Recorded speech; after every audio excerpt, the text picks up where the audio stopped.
పూర్తి విశ్లేషణను అందించడానికి మా చీఫ్ ఎడిటర్ దేశబోయిన శ్రీనివాస్ గారు మనతో పాటు సిద్ధంగా ఉన్నారు. వారిని అడిగి అసలు ఈరోజు జరుగుతున్నటువంటి అంశాలకు సంబంధించి పూర్తి విశ్లేషణ కార్యక్రమాన్ని తెలుసుకునే ప్రయత్నం చేద్దాం. ముందుగా ప్రభుత్వాన్ని అస్థిరపరిచే కుట్ర జరుగుతోందని డిప్యూటీ సీఎం భట్టి విక్రమార్క పేర్కొన్నటువంటి అంశం ఈరోజు తెలంగాణ వ్యాప్తంగా కూడా హైలైట్ అవుతోంది. అసలు ఎందుకు ఇటువంటి ఒక కామెంట్ చేశారు? నిజంగానే ప్రభుత్వాన్ని అస్థిరపరిచేందుకు ఎవరైనా కుట్రలు పడుతున్నారా? ప్రతిపక్షాలు కావాలని రాద్ధాంతం చేస్తూ లేకపోతే లేనటువంటి విషయాల్ని హైలైట్ చేస్తూ అక్కడక్కడ గొడవలు సృష్టిస్తున్నాయా? ఎన్ని అంశాలకు సంబంధించి ముందుగా మాట్లాడదాం. శ్రీనివాస్ గారు, గుడ్ ఈవినింగ్ అండి. సో ఎలా చూస్తారు ఈ వ్యాఖ్యల్ని? ఖచ్చితంగా కొంత హైలైట్ అయ్యేటువంటి వ్యాఖ్యలే చేశారు వారు, ఎలా చూస్తారు?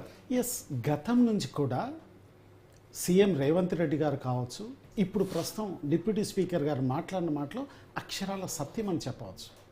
ఎందుకు అంటే ప్రజల్లో ఎప్పుడైతే అస్థిరతను ఏర్పాటు చేస్తామో, అంటే ప్రజల లోపల ఒక అలజడిని ఎప్పుడైతే సృష్టిస్తామో అప్పుడు లా అండ్ ఆర్డర్ యొక్క ఇబ్బందులు ఏర్పడతాయి. సో లా అండ్ ఆర్డర్ ఇబ్బందులు ఏర్పడ్డాయి అనుకోండి, ఇమ్మీడియట్గా సెంట్రల్ తొంగి చూస్తుంది. సో ఇక్కడ శాంతి భద్రతల సమస్య ఉంది కనుక ఎమర్జెన్సీ పెట్టాలనేటువంటి విషయం వస్తుంది. ఎందుకు కారణం ఏంటంటే ఇక్కడ బీఆర్ఎస్ బీజేపీ కలిసి కాంగ్రెస్ మీద పోరాటం అనేది సలుపుతున్నాయి. ఎందుకంటే కేంద్రంలో కాంగ్రెస్ బీజేపీకి, ఇక్కడ రాష్ట్రంలో కాంగ్రెస్ బీఆర్ఎస్కు పోటీ. ఇక్కడ అందుకోసం ఇక్కడ బీఆర్ఎస్ బీజేపీ కలవడానికి చాలా అవకాశాలు ఉన్నాయి. సో ఆ నేపథ్యంలో ఆ రెండు పార్టీలు కూడా కొంత వ్యతిరేకంగానే కనిపిస్తున్నటువంటి పరిస్థితి కదా. అంటే గతంలో ఉన్నప్పుడు బీఆర్ఎస్ ప్రభుత్వము కొన్ని రోజులు బీజేపీతో కలిసినప్పటికీ క్రమేపీ బీజేపీతో వ్యతిరేకతను ప్రకటించి ఇండివిజువల్గా తాను జాతీయ పార్టీని ఏర్పాటు చేసుకుని జాతీయ పార్టీ ద్వారా ప్రధానమంత్రి కావాలన్నటువంటి ఒక ఆలోచనను ముందుకు పెట్టుకునే టీఆర్ఎస్ నుంచి బీఆర్ఎస్గా మార్చుకున్నారు. అయితే అది అచ్చి రాకపోవడం వల్ల, అది కలిసి రాకపోవడం వల్ల మళ్ళీ ఇక్కడ తిరిగి ఎన్నికల్లో పాల్గొనడం జరిగింది. అయినప్పటికీ ప్రజలు ఏం చేశారంటే ఈ 10 సంవత్సరాలు ప్రజలకు చేయలేనటువంటి మేలును గమనించి కాంగ్రెస్ ఏవైతే పథకాలను ప్రకటించిందో ఆ పథకాలకు ఆకర్షితులై, దాని తర్వాత కాంగ్రెస్ గతంలో చేసినటువంటి మంచి పనులు రాజశేఖర రెడ్డి ద్వారా ఈ రాష్ట్రానికి చేసినటువంటి పనులన్నీ గమనించుకొని రేవంత్ రెడ్డి ఆలోచనలకు అనుగుణంగా ఈ ప్రజలు వారికి ప్రభుత్వాన్ని అప్పగించారు. అయితే ఆ నేపథ్యంలో జరుగుతున్నటువంటి పోరాటంలో ఇక్కడ బాబామర్దులు కేవలం పోరాటాన్ని ప్రజల్లో మాత్రం చేయగలుగుతారు, ప్రజల్లో అలజడి సృష్టించేటువంటి ప్రయత్నం చేయగలుగుతున్నారు. కానీ కేసీఆర్ ఏం చేస్తున్నాడు? ప్రతిపక్ష పాత్ర పోషించకుండా కేవలం ఫామ్ హౌస్కే అంకితమై ఫామ్ హౌస్లోనే ఉండేసి ఆయన ఎంజాయ్ చేస్తున్నాడు. అంటే తద్వారా ఇక్కడ జరిగినటువంటి కుట్రలను కూడా ఒకసారి లగచెర్లలో కుట్ర జరగడానికి గల కారణం ఏంటంటే ఈ లగచెర్లలో జరిగినటువంటి కుట్ర ద్వారా ఏం చేయాలని కూడా శాంతి భద్రతల సమస్యలను తీసుకొచ్చి ఈ శాంతి భద్రతల సమస్యల ద్వారా ఎమర్జెన్సీని ఏర్పాటు చేసినట్లయితే అప్పుడు ఈ రాష్ట్రంలో ఉన్నటువంటి ప్రభుత్వాన్ని పక్కకు దించి నెక్స్ట్ ఈ ప్రభుత్వానికి ఇచ్చేటువంటి, అంటే బీఆర్ఎస్కు ప్రభుత్వాన్ని అంటగట్టే ఆలోచన వస్తుందన్న నేపథ్యంలోనే అక్కడికి ఎవరు కేటీఆర్ గారు ఢిల్లీకి పోవడం జరిగింది.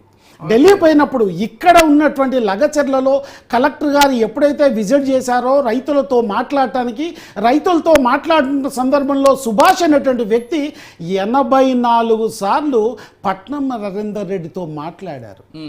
అట్లాగే పట్నం నరేందర్ రెడ్డి ఢిల్లీలో ఉన్న కేటీఆర్తో 6 సార్లు మాట్లాడు.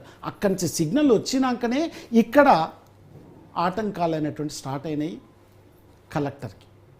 ఆ కలెక్టర్ మీద ఎప్పుడైతే దాడి ప్రారంభమైందో, ఎవరు ఈ అల్లరి మూకలు ఎవరైతే ఉన్నారో రైతుల ముసుగులో ఉన్నటువంటి ఈ అల్లరి మూకలు కలెక్టర్ పైన దాడి చేసినప్పుడు అక్కడ కాంగ్రెస్ నాయకులు కావచ్చు, లేకపోతే అక్కడ ఉన్నటువంటి పహారా కాస్తున్నటువంటి పోలీసులు కావచ్చు, వీళ్ళందరూ కూడా ఒక్క ఉదిటిన అక్కడ వీళ్ళ మీదకి రావడం జరిగింది. అందరినీ గమనించిన తర్వాత వీళ్ళని పట్టుకునే ప్రయత్నం చేస్తే సుభాష్ అనేటువంటి వ్యక్తి అక్కడి నుంచి పారిపోయాడు. అయితే దీని వెనుక కుట్ర కోణం చేసింది ఎవరు అన్నటువంటి అంశం మనకు పూర్తిగా తేటతెల్లమవుతుంది. ఇక్కడ సుభాష్ ఫోన్ చేశాడు, సుభాష్ నుంచి పట్నం నరేందర్ దగ్గర నుంచి కేటీఆర్ దగ్గరికి ఈ ఫోన్లు పోయినాయి. అక్కడి నుంచి సిగ్నల్ వచ్చిన క్రమంలోనే ఇదంతా కూడా ఈ అలజడి అంతా జరిగింది. సరే, ఈ అలజడిని అంతా పక్కన పెడదాం. ఈ అలజడి జరిగింది, సరే వాళ్ళను కోర్టులో తీసుకెళ్లారు, కోర్టు నుంచి జైలుకి వెళ్ళారు, జైల్లో ఉన్నారు. కానీ ఇవాళ ఒక ప్రత్యేకమైనటువంటి అంశాన్ని మళ్ళీ తీసుకొచ్చే ప్రయత్నం చేశారు. గతంలో వీళ్ళు ఖమ్మంలో ఉన్నప్పుడు రైతులకు ఏ విధంగా అయితే సంఖ్యలు వేశారో బీఆర్ఎస్ ప్రభుత్వం, ఇప్పుడు అదే రైతులను అడ్డం పెట్టుకొని లగచర్లలో ఒక కుట్ర కోణాన్ని చేశారు. ఇప్పుడు ఇంకొక కొత్త కోణం ప్రారంభమైంది. ఏంటి? రైతులకు వీళ్ళు బంధు ఇవ్వట్లేదు, రైతు బంధు ఇవ్వట్లేదు, రైతు భరోసా ఇవ్వట్లేదు, రైతు రుణమాఫీ ఇవ్వట్లేదు. కానీ ఆగస్టు వరకు 2 లక్షల లోపు ఉన్నటువంటి రుణాలన్నీ కూడా ఆగస్టు లోపలనే ఈ ప్రభుత్వం ఇచ్చింది. ఆ విషయం రైతులందరికీ తెలుసు. 2 లక్షల ఎబో ఉన్నటువంటి అంశాలను ఈ సంవత్సరం లోపల ఇవ్వాలనేది ఒక ఆలోచన. అయితే రైతు బంధు విషయానికి వచ్చినప్పుడు, రైతు భరోసా విషయానికి వచ్చినప్పుడు రాష్ట్రం ఒక సబ్ కమిటీని ఏర్పాటు చేసింది. సబ్ కమిటీ రిపోర్టు ఒక నెల రోజులు రాబోతుంది. ఆ రిపోర్ట్ రాగానే ఇమీడియట్గా ఇస్తారు. అయితే ఇంకొక విషయాన్ని గమనించాలి ఇక్కడ. ఏంటంటే ఆ విషయం ఏంటంటే 25 లక్షల ఎకరాల నుంచి 41 లక్షల ఎకరాల వరకు వరి సన్న వరిని పండించడం జరుగుతుంది. తద్వారా 1,53,000 మెట్రిక్ టన్నుల వరి ధాన్యం ఇప్పుడు రాష్ట్ర ప్రభుత్వం వద్ద, అంటే రైతుల వద్ద ఉన్నది. ఆ రైతుల వద్ద ఉన్నటువంటి ధాన్యాన్ని ప్రభుత్వం కొనేందుకు ప్రయత్నం చేస్తుంది. ఇంకొక విషయాన్ని ఇక్కడ గమనించాలి. అసలు రైతుకు మద్దతు ధర ఎవరు ఇస్తారు? కేంద్రం ప్రకటిస్తుంది. ఈ కేంద్రం మద్దతు ధర ప్రకటించేటప్పుడే మరి ఇట్లాంటి కష్టాలు ఉన్నాయి దేశంలో. ఇది రైతు వ్యవసాయ ఆధారిత దేశం కనుక ఇక్కడ మద్దతు ధరను ప్రకటిస్తా ఉన్నటువంటి ఆలోచన కేంద్ర ప్రభుత్వం చేయకుండా ఇక్కడ మీరు ఎందుకు రైస్ కొనట్లేదు అనేటువంటి ఒక క్వశ్చన్ తీసుకొచ్చినప్పుడు, గతంలో ఉన్నటువంటి 21 లక్షల నుంచి 41 లక్షలుగా ఉన్నటువంటిది 21 లక్షలకి దొడ్డు బియ్యం యొక్క పంట క్రాప్ పడిపోయింది. అంటే తగ్గించారు కావాలని. సన్న బియ్యాన్ని పెంచాలి, సన్న బియ్యం ఎవరైతే పండిస్తారో వాళ్ళకి 500 రూపాయల బోనస్ ఇవ్వాలనేటువంటి ప్రభుత్వ ఆలోచన.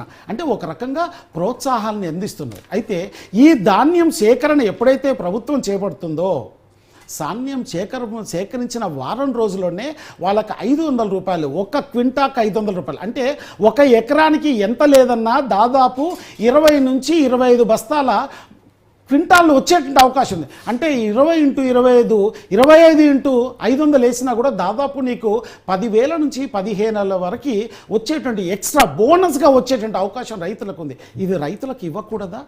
ఈ బోనస్ ఇవ్వకూడదా అన్నటువంటి విషయాన్ని రైతులు మాత్రం తెలుసుకున్నారు. కానీ ప్రతిపక్షం మాత్రం ఈ విషయంలో రైతుల్లో అలజడి రెచ్చగొడుతుంది, ప్రజల్లో అలజడి రెచ్చగొడుతుంది.